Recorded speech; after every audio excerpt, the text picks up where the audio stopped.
안녕하세요. 학점은행제 학습멘토 우기입니다. 저번 시간에는 건국대, 동국대, 홍익대, 숙명여대 편입 모집 요강을 살펴보면서 준비해야 하는 영어와 경쟁률 등을 살펴보았습니다. 이어서 오늘은 국민대, 숭실대, 세종대, 단국대의 모집 요강을 살펴보는 시간을 가져보도록 하겠습니다.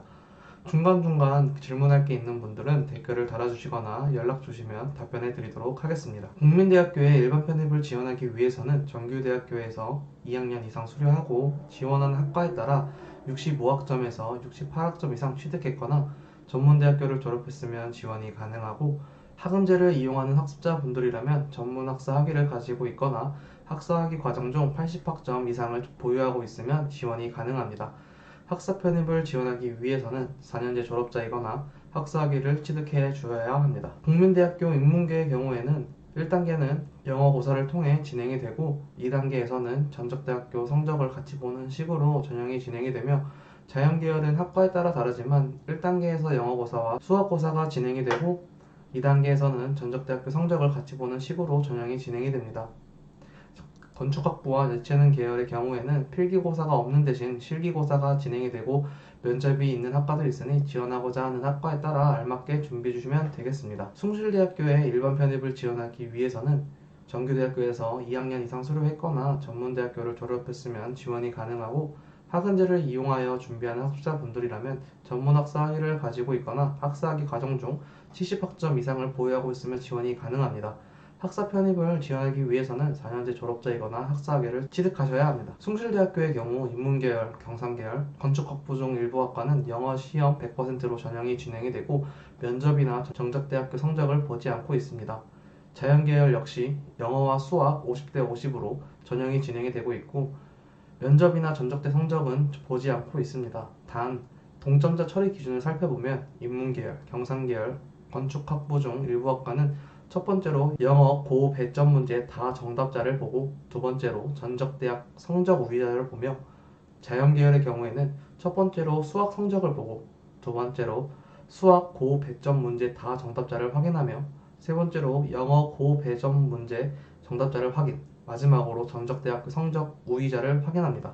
즉 정적대학교 성적이 다른 학교에 비해 중요하지는 않지만 어느 정도 관리는 해야 합니다. 세종대학교에 일반 편입을 지원하기 위해서는 정규대학교에서 2학년 이상 수료하고 65학점 이상 취득했거나 전문대학교를 졸업했으면 지원이 가능하고 학은제를 이용하는 학습자분들이라면 전문학사 학위를 가지고 있거나 학사학위 과정 중 70학점 이상을 보유하고 있으면 지원이 가능합니다. 학사 편입을 지원하기 위해서는 4년제 졸업자이거나 학사학위 취득자여야 합니다. 세종대학교의 경우 인문계열은 영어 시험을 통해서 전형이 진행이 되고 자연계열의 대부분 학과는 수학 시험을 통해 진행이 되고 있습니다. 자연계열 중 창의소프트학과의 경우에는 별도의 시험을 보게 되며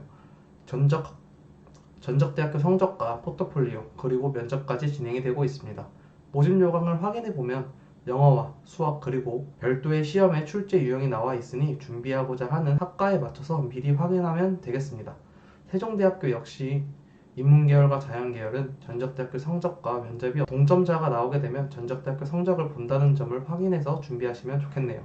단국대학교의 일반 편입을 지원하기 위해서는 정규대학교에서 2학년 이상 수료하고 65학점 이상 취득했거나 전문대학교를 졸업했으면 지원이 가능하고 학은제를 이용하는 학습자분들이라면 학사학위 과정 중 보유학점으로는 지원을 하지 못하지만 전문학사 학위를 가지고 있으면 지원이 가능합니다.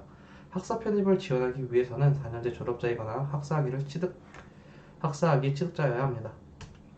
단국대의 경우 인문계열은 1단계에서 영어 100%로 전형이 진행이 되고 2단계에서는 1단계 성적 90%와 전적대학교 성적 10%로 전형이 진행이 되고 있습니다.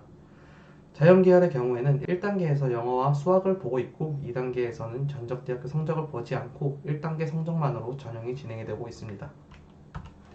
이렇게 국민대, 숭실대, 세종대, 단국대의 편입 모집 요강을 간단하게 살펴보았습니다. 마지막으로 정리해서 살펴보자면 4개의 학교 모두 편입 영어 시험을 보고 있고 학점운영제를 이용해서 일반 편입을 지원할 경우 국민대학교는 학사학위 과정 중 80학점을 가지고 있으면 지원이 가능하고 숭실대 그리고 세종대는 학사학위 과정 중 70학점을 가지고 있으면 지원이 가능하지만 단국대학교 경우에는 전문학사 학위를 가지고 있어야지만 지원이 가능합니다. 모든 대학에 있는 전공이죠. 경영학으로 경쟁률을 비교해 보았습니다. 올해 결과만 두고 봤을 때 단국대 학사 편입이 가장 낮은 경쟁률을 보여주고 있고 숭실대학교 일반 편입이 가장 높은 경쟁률을 보여주고 있네요. 그 밖에 다른 전공의 경쟁률이 궁금하신 분들은 댓글을 남겨주시거나 연락 주시면 안내해 드리도록 할 테니 댓글 많이 남겨주시면 감사하겠습니다. 오늘은 서성한, 중경외시, 건동홍숙에 이어서 국숭세단까지 모집 요강을 확인해 보았습니다. 편입에 있어서 지원 자격을 갖추는 방법과 그러면서 편입영어 공부나 공인영어 성적을 갖추는 것이 얼마나 중요한지 알 수 있었는데요. 누군가는 대학을 다니면서 지원 자격을 갖추고 휴학이나 졸업한 후에 1년 동안 혹은 2년 동안 준비하여 편입을 하지만 학점은행제를 이용하는 많은 분들은 지원 자격을 갖추는 동시에 영어나 수학 공부를 하며 시간을 아끼고 있습니다. 함께 준비하고 싶다, 영어에 집중하며 지원 자격을 갖추고 싶다 하시는 분들은 언제든지 연락 주시면 도움 드리도록 하겠습니다. 그럼 다음 영상에서는 보다 다양한 학점은행제 이용 방법에 대해 알아보도록 하겠습니다.